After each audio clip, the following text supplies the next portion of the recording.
Hello students, myself Ramanjot Kaur, lecturer in computer science. After a long time, I am going to deliver a lecture. My subject is computer peripheral and interfacing. First of all, come to the point. What is computer peripheral and interfacing?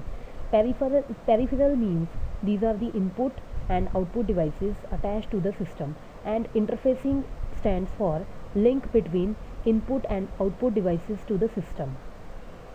First, come to the point. Hard disk. This is my recent topic. Now I am going to discuss hard disk is a data storage device in a computer system. Basically एक ही है, एक data storage device है computer system the. It is a secondary storage device. एक secondary storage device है. ਇਹਦੇ 'ਚ ਜਿਹੜਾ data ਹੋਏਗਾ that is stored in the form of 0 and 1. Operating system, software and other file कुछ भी ਅਸੀਂ store करना है, ਅਸੀਂ किस पे store करांगे? We store on the hard disk. These are invented in 1954 by IBM company.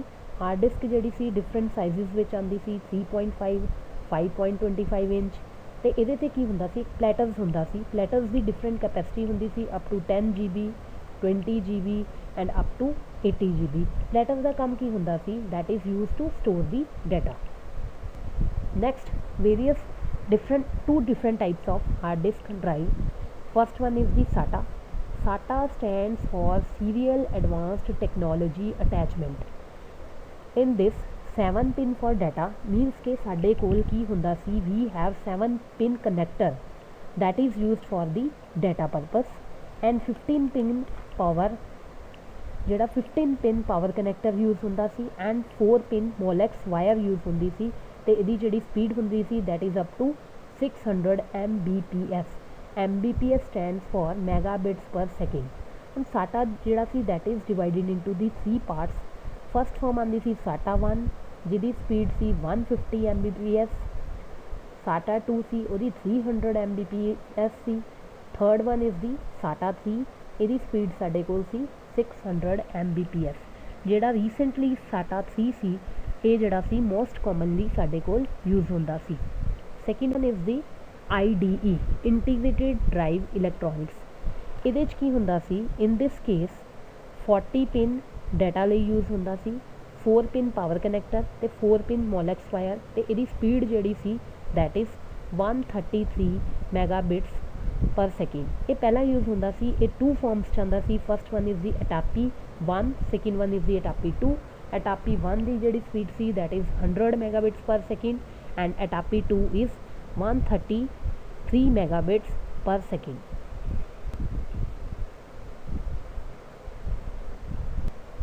These are the component of the hard disk. First one is the base casting. Second one is the spindle. Central part is called the spindle. Slider, that is called the head. Actuator arm, actuator axis, actuator, cover mounting holes, case mounting holes, platters, ribbon cables, tape seal, power connector, jumper pins.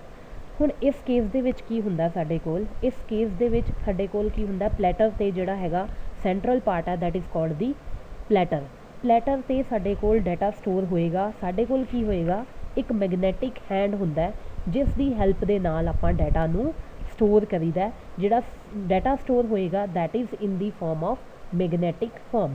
Platter ਤੁਹਾਨੂੰ already ਦੇਖ ਹੀ ਰਿਹਾ this is called the platter mark ਕੀਤਾ ਹੋਇਆ.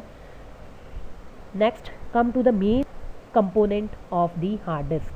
The main component of the hard disk are disk platter, stepper motor, spindle motor that is also called the disk driving motor, read write head, actuator arm. First come to the main component disk platter. ਹੁਣ disk platter ਕੀ ਹੁੰਦਾ that is the main component of the hard disk. Disk platter, the platter is made up of magnetic material means ਕਿ ਇਹ magnetic material ਦਾ ਬਣਿਆ ਹੋਏਗਾ ਤੇ in the flat disk part of the drive. ਜਿਹੜਾ data store ਹੋਏਗਾ ਉਹ ਕਿਸ ਤੇ ਹੋਏਗਾ ਸਾਡੇ ਕੋਲ ਪਲੈਟਰ ਤੇ ਸਟੋਰ ਹੋਏਗਾ. ਮੈਂ ਆਲਰੇਡੀ ਤੁਹਾਨੂੰ ਦੱਸਿਆ ਹੈਗਾ ਕਿ ਡਾਟਾ ਜਿਹੜਾ ਸਟੋਰ ਹੁੰਦਾ ਪਲੈਟਰ ਤੇ ਹੋਏਗਾ. Each set of magnetic particle is a collection of unit called bit. means ਕਿ ਜਿਹੜਾ ਡਾਟਾ ਸਟੋਰ ਹੋਏਗਾ magnetic form 'ਚ ਹੋਏਗਾ ਤੇ ਕਿਸ ਫਾਰਮ ਦੇ ਵਿੱਚ ਹੋਏਗਾ in the form of 0 and 1 means ਕਿ ਬਿਟ ਦੀ ਫਾਰਮ ਦੇ ਵਿੱਚ ਜਿਹੜਾ ਡਾਟਾ ਹੈਗਾ ਸਾਡੇ ਕੋਲ ਸਟੋਰ ਹੋਏਗਾ. ਹੁਣ ਦੇਖੋ ਇਸ ਕੇਸ ਦੇ ਵਿੱਚ ਆਪਾਂ ਡਿਸਕਸ ਕਰ ਰਹੇ ਹਾਂ ਪਲੈਟਰ ਕੀ ਹੁੰਦਾ। ਪਲੈਟਰ ਹੁੰਦਾ ਜਿਹੜਾ ਕਿ ਜਿਹਦੀ ਮੂਵਮੈਂਟ ਹੋਏਗੀ ਪ੍ਰੋਪਰਲੀ। ਜਦ ਪਲੈਟਰ ਮੂਵ ਹੁੰਦਾ ਇਹਦੇ ਵਿੱਚ ਇੱਕ ਮੈਗਨੈਟਿਕ ਹੈਂਡ ਹੁੰਦਾ ਜਿਹਦੀ ਮੂਵਮੈਂਟ ਹੁੰਦੀ ਹੈ, ਜਿਸ ਦੀ ਹੈਲਪ ਦੇ ਨਾਲ ਆਪਾਂ ਕੀ ਕਰਦੇ ਹਾਂ, ਡਾਟਾ ਨੂੰ ਸਟੋਰ ਕਰਦੇ ਹਾਂ। Magnetic field is use to store the data. Magnetic field ਕੀ ਕਰੇਗਾ, ਡਾਟਾ ਨੂੰ ਸਟੋਰ ਕਰੇਗਾ। This is the most important component of the hard disk. Next one is the stepper motor. Stepper motor ਕੀ ਹੈ? Stepper motor for controlling the read write position. ਮਤਲਬ ਕਿ read write head ਦੀ position ਨੂੰ control ਕਰਨ ਲਈ ਵੀ use the stepper motor. ਇਹ ਸਾਡੇ ਕੋਲ 2 ਵੋਲਟਸ ਦੇ ਵਿੱਚ ਆਉਂਦੀ ਹੈ, +12 volt power and +5 volt power. ਜਿਹੜੀ +5 ਵੋਲਟ ਜਿਹੜੀ ਪਾਵਰ ਹੈ that is used for laptop purpose ਵਾਸਤੇ ਯੂਜ਼ ਹੁੰਦੀ ਹੈ। +12 ਜਿਹੜੀ ਹੈਗੇ ਨੋਰਮਲ ਸਾਡੇ ਪੀਸੀਜ਼ ਹੁੰਦੇ ਨੇ ਉਹਦੇ ਲਈ ਸਾਡੇ ਕੋਲ +12 ਵੋਲਟ ਸਟੈਪਰ ਮੋਟਰ ਯੂਜ਼ ਹੁੰਦੀ ਹੈ। Next one is the spindle motor. ਇਹ ਕਿਹਦੇ ਲਈ ਯੂਜ਼ ਹੁੰਦੀ ਹੈ? That is used for platter the movement ਲਈ ਯੂਜ਼ ਕਰਦੇ ਹਾਂ ਆਪਾਂ spindle motor. It control the platter. This motor rotate at the speed of 3600 to 10000 RPM। RPM here stand for rotation per minute। ਜਿੰਨੀ speed ਜ਼ਿਆਦਾ ਹੋਏਗੀ, suppose ਕਰੋ light suppose ਸਾਡੇ ਕੋਲ ਜਿਹੜੀ ਸਪੀਡ ਹੈ ਦੈਟ ਇਜ਼ 10,000, ਉਨੀ ਹੀ ਜਿਹੜੀ ਹਾਰਡ ਡਿਸਕ ਹੈ that is more efficient as compared to 3600। All the platter move in the same direction. Platter ਜਿਹੜੇ ਨੇ ਸਾਰੇ ਇੱਕੋ ਹੀ ਡਾਇਰੈਕਸ਼ਨ ਮੂਵ ਕਰਨਗੇ। Next one is the read and write head. The head read and write the information to the drive. ਇਹ ਕੀ ਕਰਦਾ ਹੈ? ਪਲੈਟਰ 'ਤੇ ਇਨਫੋਰਮੇਸ਼ਨ ਨੂੰ ਰੀਡ ਕਰੇਗਾ ਅਤੇ ਰਾਈਟ ਕਰੇਗਾ। The head write magnetic information into the platter. Head ਕੀ ਕਰੇਗਾ? ਮੈਗਨੈਟਿਕ ਇਨਫੋਰਮੇਸ਼ਨ ਨੂੰ ਪਲੈਟਰ 'ਤੇ ਰਾਈਟ ਕਰੇਗਾ। Next one is the disk structure ਆਉਂਦਾ। ਡਿਸਕ ਜਿਹੜੀ ਹੈ that is divided into the track ਅਤੇ ਸੈਕਟਰਸ ਦੇ ਵਿੱਚ ਡਿਵਾਈਡ ਹੁੰਦੀ ਹੈ। ਹੁਣ ਦੇਖੋ ਤੁਹਾਡੇ ਮਾਈਂਡ 'ਚ ਕੁਐਸਚਨ ਆਏਗਾ ਟਰੈਕ ਅਤੇ ਸੈਕਟਰ ਹੁੰਦਾ ਕੀ ਹੈ? The hard disk is divided into number of concentrating circle. Circle ਦੀ ਫੋਰਮ ਦੇ ਵਿੱਚ ਹੁੰਦੇ ਨੇ ਸਾਡੇ ਕੋਲ that are called the tracks. ਜਿਵੇਂ ਆਪਾਂ ਇੱਕ ਸਿੰਪਲ ਜੀ ਐਗਜ਼ਾਮਪਲ ਲੈਂਦੇ ਹਾਂ, ਰੇਲਵੇ ਦੇ ਟਰੈਕਸ ਹੁੰਦੇ ਨੇ। ਆਪਾਂ ਦਿੱਲੀ ਸਾਈਡ ਜਾਈਏ ਰੇਲਵੇ ਸਟੇਸ਼ਨ 'ਤੇ ਆਪਣੇ ਕੋਲ ਡਿਫਰੈਂਟ ਟਰੈਕਸ ਹੋਣਗੇ। ਇਸੇ ਤਰ੍ਹਾਂ ਆਪਣੇ ਕੋਲ ਕੀ ਹੋਣਗੇ, ਹਾਰਡ ਡਿਸਕ ਦੇ ਵਿੱਚ ਵੀ ਟਰੈਕਸ ਦੇ ਵਿੱਚ ਪਾਥ ਹੋਣਗੇ ਜਿੱਥੇ ਆਪਣੇ ਕੋਲ ਡਾਟਾ ਸਟੋਰ ਹੋਏਗਾ। ਇੱਕ ਸਿੰਪਲ ਜੀ ਐਗਜ਼ਾਮਪਲ ਲੈਂਦੇ ਹਾਂ, ਸਪੋਜ਼ ਕਰੋ ਚੰਡੀਗੜ੍ਹ ਹੈ। ਚੰਡੀਗੜ੍ਹ 'ਚ ਕੀ ਆਪਣੇ ਕੋਲ ਸੈਕਟਰ 46 ਹੈ।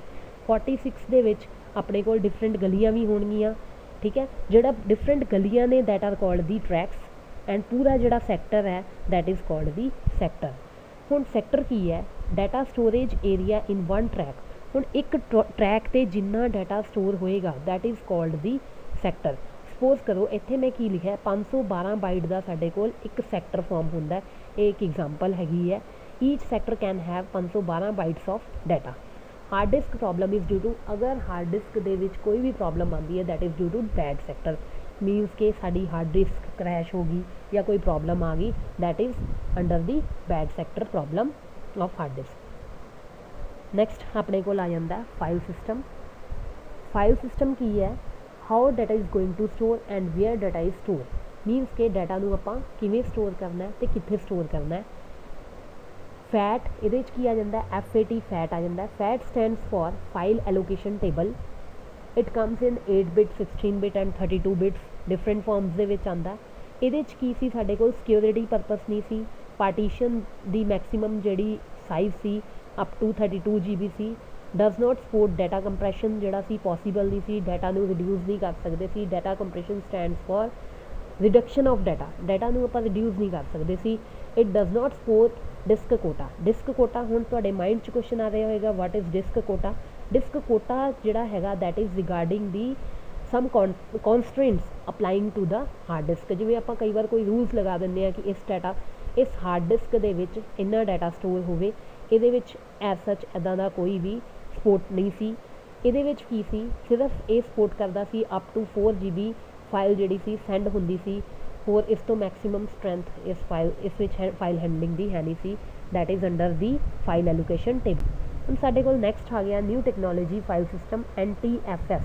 New technology file system that is more secure as compare to FAT. Partition size ਵੀ ਇਹਦੇ ਵਿੱਚ that is maximum up to 1 TB।